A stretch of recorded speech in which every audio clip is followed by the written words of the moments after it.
Moaming contre-attaque. Épisode 3, la grande rondelle. Moaming est sur le point d'embarquer pour la Terre en compagnie de son nouvel ami Philistin, la plus chou des mycoses. Mais à l'accueil du gate, ça se complique. Bonjour messieurs, identifiez-vous sur le lecteur de tentacules et présentez vos visas. Mais j'ai pas de tentacules. Ah, eh ben mettez une extrémité identifiable par de service, monsieur. Mais non, monsieur, chez les humains, c'est la main. Ah, pardon, je pouvais pas deviner. Moaming de la tribu des Chibars à Paluche, c'est ça? Paluche, on est du sud de Moira. Ah, je vois que vous êtes cancel. Une embrouille en secteur 637? Avec les Arcadiens en plus? Je me suis réconcilié depuis... Avec un pédigré pareil, vous pourrez plus revenir sur Moira, monsieur. C'est un aller simple pour moi. Bon, mais il me faut quand même un visa pour vous. Pour le Witos, c'est pas la peine. On est content de s'en débarrasser. Trop abusé. Mais j'ai pas de visa et pourquoi j'en aurais un? La Terre, c'est mes racines, hein. Vous pouvez demander une procédure d'urgence, mais je garantis pas que ce sera prêt avant le départ de la navette. Comment je fais? Il faut en parler au service des procédures d'urgence. Mais ils sont où? Eh ben c'est moi qui gère aussi ce service. Bah on y va alors. Oui, mais il faut me le demander, monsieur. Si vous faites pas la demande, je peux pas deviner, moi non plus. Je vous le demande. Eh bien, identifiez-vous dans le lecteur de tentacules d'abord. Mais je n'ai pas de tentacules. Alors mettez une extrémité. Il faut que je vous parle de ces relous de l'admin. Vous venez d'en entendre un dans l'exercice de son art. Ce gros phasme d'1,20 m, Insectum Lourdus Processus, est en charge des opérations d'administration et de contrôle des flux au sein de Moira. Espèce procédurière, obtus et infatigable, nous pouvons dire d'eux qu'ils sont des gros cons. Bonjour, vous avez demandé une procédure d'urgence. Rebonjour, oui, comme je viens de vous le dire, il me faut un visa. Vous vous êtes identifié? Oui, à l'instant. Ah, mais monsieur, vous êtes cancel, vous ne pourrez plus revenir. Oui, mais c'est le but. J'ai dit que c'était un aller simple. Mais dans ce cas, c'est pas un visa simple qu'il vous faut, c'est un visa d'urgence. Vous voulez activer une procédure d'urgence de visa d'urgence? Allez, je vous mets en relation, on perd pas de temps. Bonjour, vous pouvez vous identifier sur le lecteur de tentacules? Bon, on va faire ce qui s'appelle une ellipse parce que là, c'est bien relou. Moaming, après une heure de dialogue de sourds, Je n'ai pas de tentacules. finit par obtenir son visa d'urgence. Au moment d'embarquer, Philistin est placé dans une broyeuse par le ladmin en charge du contrôle des visas. Et voilà le travail. Mais, Philistin, vous avez pas le droit. Vous voulez faire une réclamation? Dans certains cas, ils reviennent. Oui. Bonjour, identifiez-vous s'il vous plaît. Oh non, pas ça, Désolé, Philly. T'étais un fils. Bon. Moaming, qui n'en peut plus de la paperasse et qui a aussi un peu envie de voyager solo, ouais, ça fait quand même un peu moins pédé, marche sur la passerelle d'accès, en larmes. Il prend place sur un siège de seconde classe. Pour l'instant, il est seul. Un autre humain passe la tête dans la cabine. Oh, un humain. Hey, salut frangin. Vous connaissez cette étrange sensation de malaise et de rage lorsque vous croisez un touriste français à l'étranger? Chérie, regarde. Ah, ça me rassure, on n'est pas seul. Bon, parlons un peu maintenant de ces humains qui apparaissent dans la vie de Moaming. Ils s'appellent Kadervé et Naomi Rey. Ils sont de la tribu des Ayolistes. Oui, les humains sont des champions de la division du groupe. On dénombre pas moins de 17 tribus humaines différentes sur Moira. Naomi Rey angoisse car elle sait qu'elle va devoir mettre au monde des enfants dont les arrière-petits-enfants verront apparaître la planète bleue, avec, si possible, un minimum de consanguinité. Moaming appartient à une tribu particulièrement mal informée à ce sujet. Bah alors, elle est où ta gonzesse? Ouais, je voyage solo, moi, mon gars. Pardon? Mais quand la navette arrivera sur Terre, on sera tous morts. C'est pour notre descendance qu'on fait tout ça. Quoi? Mais attends, il faut pas que je parte. Qu'est-ce que je suis en train de faire, moi? Je connais rien d'autre que Moira, c'est pas pour moi, tout ça. Poussez-vous, faut que je sorte d'ici. Moaming, c'est Josie. Je sens ta peur et ta tristesse. Elles n'ont jamais été aussi fortes. N'abandonne pas ta quête. Tu ne sais pas ce qui peut se passer. Mais je vais mourir ici si je reste. On croit beaucoup de choses sur les voyages interstellaires et sur le temps. Et confiance. Non, Josie, je peux pas faire ça. Moaming fonce alors vers la porte d'entrée du vaisseau dont il arrive à sortir in extremis. Il redescend en courant la passerelle d'embarquement et arrive devant la gate, gardée par un ladmin. Persona non grata sur Moira, Moaming ne peut re-rentrer. Toute sortie est définitive pour lui. Il est coincé. Il hésite. La porte de la navette vers la Terre est maintenant quasiment refermée. Oui, elle se ferme très lentement. Encore quelques centimètres, Moaming se jette dans l'ouverture de la porte et roule à l'intérieur du vaisseau. Il roule encore quelques mètres pour en rajouter un peu et faire une entrée spectaculaire. Personne ne l'a vu parce que le vaisseau est quasiment vide. Il retourne s'asseoir à sa place, abattu, sous le regard interdit de Kadervé et Naomi Rey, qui comprennent que, là, il vaut mieux le laisser tranquille. Au moins pendant 1 minute. Ouh là là, c'est l'aventure. Ouh là là, c'est l'aventure. Bah allez, mon pote, ça va aller. On va s'entraîner. Et si tu veux, on a un peu de bouffe pour le trajet. C'est Naomi Rey, ma femme, qui fait son propre engrais. Et si tu veux, tu pourras lui faire un gosse aussi. Elle est juste un, par contre, hein. C'est pas open bar. Oh, bah merci, c'est gentil. Bah, entre humains, faut bien s'entraider. Les premiers jours furent un peu longs, et la promiscuité se fait ressentir assez rapidement dans la navette. Pénible. À base de poils de cul dans l'évier et de putain, c'est pas possible de refermer correctement la douche, là ça plique toute la nuit, c'est insupportable et ça nique nos réserves d'eau. Moaming se nourrit de l'engrais produit par Naomi Rey, nettement meilleur que celui disponible sur la navette, mais non, il se refuse à la toucher. Disons qu'elle est pas vraiment ultra fraîche, la Naomi Rey. Cependant après 2 ans, le Moaming il est bien obligé de commencer à penser à la conception de sa descendance. D'autant qu'il a les sacoches bien pleines. Naomi Rey, qui considérait déjà le jeune Moaming comme sa target, ne résiste pas à ses avances. Kadervé, qui filme la scène pour, je cite, garder un souvenir, n'en revient pas de la bestialité du rapport sexuel entre sa femme et Moaming. Ce dernier lui met ce que nous pourrions appeler son tarif si nous étions graveleux, ce qui n'est pas le genre de ce podcast. Cartonne-moi contre le hublot, sale bâtard! Moaming, dans un état second, y va tellement fort qu'il fait légèrement dévier le vaisseau de sa trajectoire sans que personne ne s'en aperçoive. Cette navette Moirater fonce alors tout droit vers un trou de verre. Le trou de verre, qu'est-ce que c'est ? Imaginez une feuille de papier. Pour aller d'un bout à l'autre, il faut la traverser entièrement. Mais si la feuille se courbe jusqu'à ce que les 2 extrémités entrent en contact, eh bien, vous prenez un sacré raccourci. Remplacez la feuille de papier par l'espace-temps, et voilà, vous avez tout compris. Donc, bilan des courses, au bout de seulement 2 ans, soit une réduction de 148 ans du temps de voyage, le vaisseau arrive à proximité de la Terre. Et absolument personne ne se l'explique. Le pilote du vaisseau, qui appartient à l'espèce des Hitch, passe une annonce. Oui, Rodrigue, tu pourras expliquer après qui sont les Hitch, mais là, c'est pas le moment. Bonjour les mesdames et les messieurs, c'est votre capitaine. Je vous informe que suite à un objet présent sur notre courroie interstellaire, nous allons arriver sur la Terre avec une grosse avance. Oh là là, elle est très grosse l'avance. Cela est indépendant de ma volonté et je vous prie de bien vouloir m'excuser pour la gêne occasionnée. C'est bon ? Je peux y aller maintenant ? J'ai le choix ? Les Hitch, Tentacula latina, sont des pieuvres massives à 7 tentacules, sans ventouse mais avec beaucoup de poils.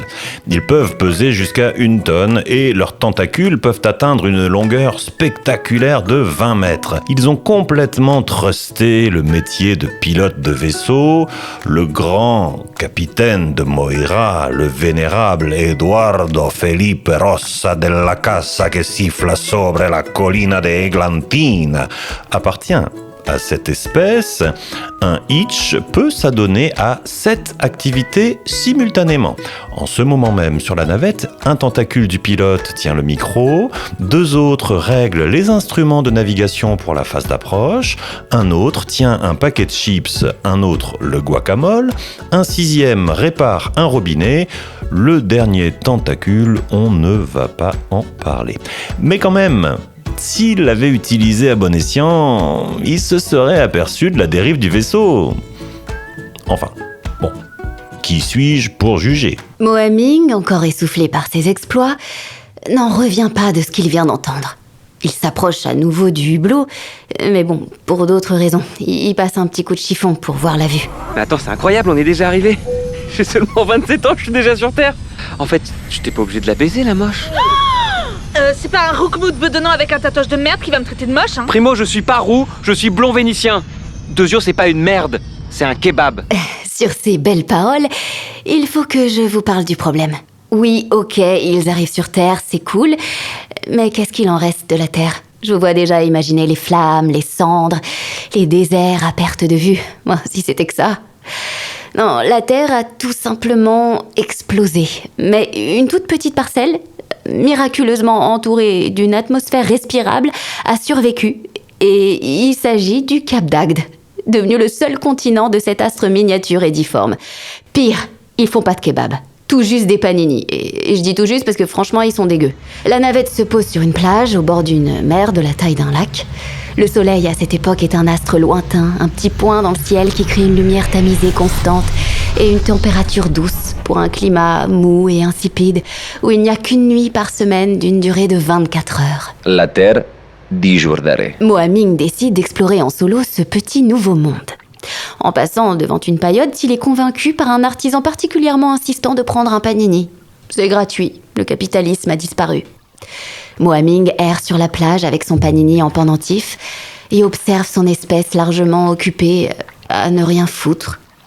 Il est bouleversé entre le fil de fer sur lequel il a accroché son panini qui lui arrache la peau et l'émotion. Mohaming chiale comme une gonzesse sur la plage. L'un des humains lui fait signe d'approcher. Il s'agit de Raël Van Den Beek, un astrophysicien nudiste. D'ailleurs, elle est énorme. Putain, c'est monstrueux avec les veines et tout. Waouh. Bref, je me perds, pardon. Ah oui, quand même. Oui, non, pardon. Enfin, je veux dire, une description d'accord, mais bon, elle est Non, pas... mais c'est parce que c'est vraiment gros. Bon, non, c'est pas... Bon, bref, Bon. pardon. Bonjour. Bonjour. T'es nouveau, toi? Tu sais que tu peux enlever ton falsaire si tu veux, hein? Rien de tel qu'avoir le bazar à l'air quand tu marches sur la plage. Enfin, ouais, justement, à part se balader à poil au bord de l'eau et discuter devant la cabane à Panini, il y a rien d'autre à faire ici? Oh bah si, il y a une vraie nightlife. Et tu tombes bien, demain c'est la nuit. Van Den Beek lui fait découvrir ce qu'il appelle, lui, la nightlife. Mohaming se retrouve le chibre à l'air, défoncé au passoa, à faire la chenille avec une bande de nudistes cinglés, au son du mode démonstration d'un antique synthétiseur. Seule trace de musique restant sur ce rogaton de terre. Le lendemain, Mohaming se réveille ivre-mort, à plat ventre sur le sable, les fesses à l'air. Déprimé, il tire de cette fête un bilan implacable. C'était à chier. Mais il a trouvé un ami prêt à le réconforter. Mohaming, tu m'as l'air d'être un homme solide. Ne désespère pas. Il y a un chemin pour les types valeureux comme toi. Tu sais, la science a fait des découvertes fabuleuses. Vous avez découvert le kebab? Qu'est-ce que ça est pour un bazar? C'est ce qui est tatoué dans mon dos. Ouais, non, laisse tomber. Waouh, jamais vu un truc qui ressemblait à ça ici. Mais tu verras que l'univers regorge d'autres merveilles sûrement tout aussi belles que ton kebab. Tu as entendu parler de la grande rondelle? J'en ai vu assez hier soir, merci. Van Den Beek le rassure et lui explique tout. La grande rondelle, c'est un passage, un disque lumineux relativement étroit, atteignable depuis ce qu'il reste de terre en quelques semaines de vol. Attends. C'est la narratrice qui fait les définitions maintenant? Bah quoi? Bah c'est bon, bah vas-y, bah fais-le au lieu de chialer là. Waouh, ok. La grande rondelle, c'est un passage, un disque lumineux relativement étroit, atteignable depuis ce qu'il reste de terre en quelques semaines de vol. Oui, je viens de le dire. C'est un vortex, hein, dont personne n'est jamais revenu. La légende raconte qu'il permet un gigantesque déplacement dans le temps vers le passé ou le futur. Nul ne le sait. Belle info. Alors, Mohaming sait que sa quête n'est pas terminée, il repense aux encouragements de Josie et décide de tenter la traversée de la grande rondelle. Pour ce faire, il n'a pas d'autre choix que de voler la navette qui l'a déposée sur Terre. La prophétie se réalise. Il avait déjà imaginé ce moment où il s'était vu prendre possession d'un navire galactique en solitaire pour rejoindre la Terre de ses ancêtres. Bon, juste il s'était pas imaginé le faire à poil, quoi. Mohaming doit désormais guetter le moment où le pilote quittera le vaisseau pour aller tremper ses tentacules poilus. Il est contraint d'attendre la nuit suivante, une semaine plus tard, pour voir le pilote sortir se mettre une mine. Un passoa dans chaque tentacule. Ouais, y a que ça à boire sur Terre. Mohaming en profite pour pénétrer dans le vaisseau. Il s'installe au poste de pilotage, règle un peu le siège pour le mettre à sa hauteur, enclenche le percolateur à turbine et actionne la pompe à boulite pour lancer les moteurs à plasma. Bon, en fait, il appuie sur tous les boutons, on dirait un ado qui est en train de jouer à Street Fighter. Le pilote automatique demande la destination. Mohaming tape grande rondelle.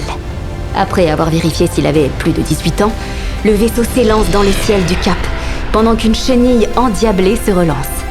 Quelques semaines après, Moaming se retrouve face à la grande rondelle. Son éclat illumine toute la cabine de pilotage. Quelle beauté! Waouh.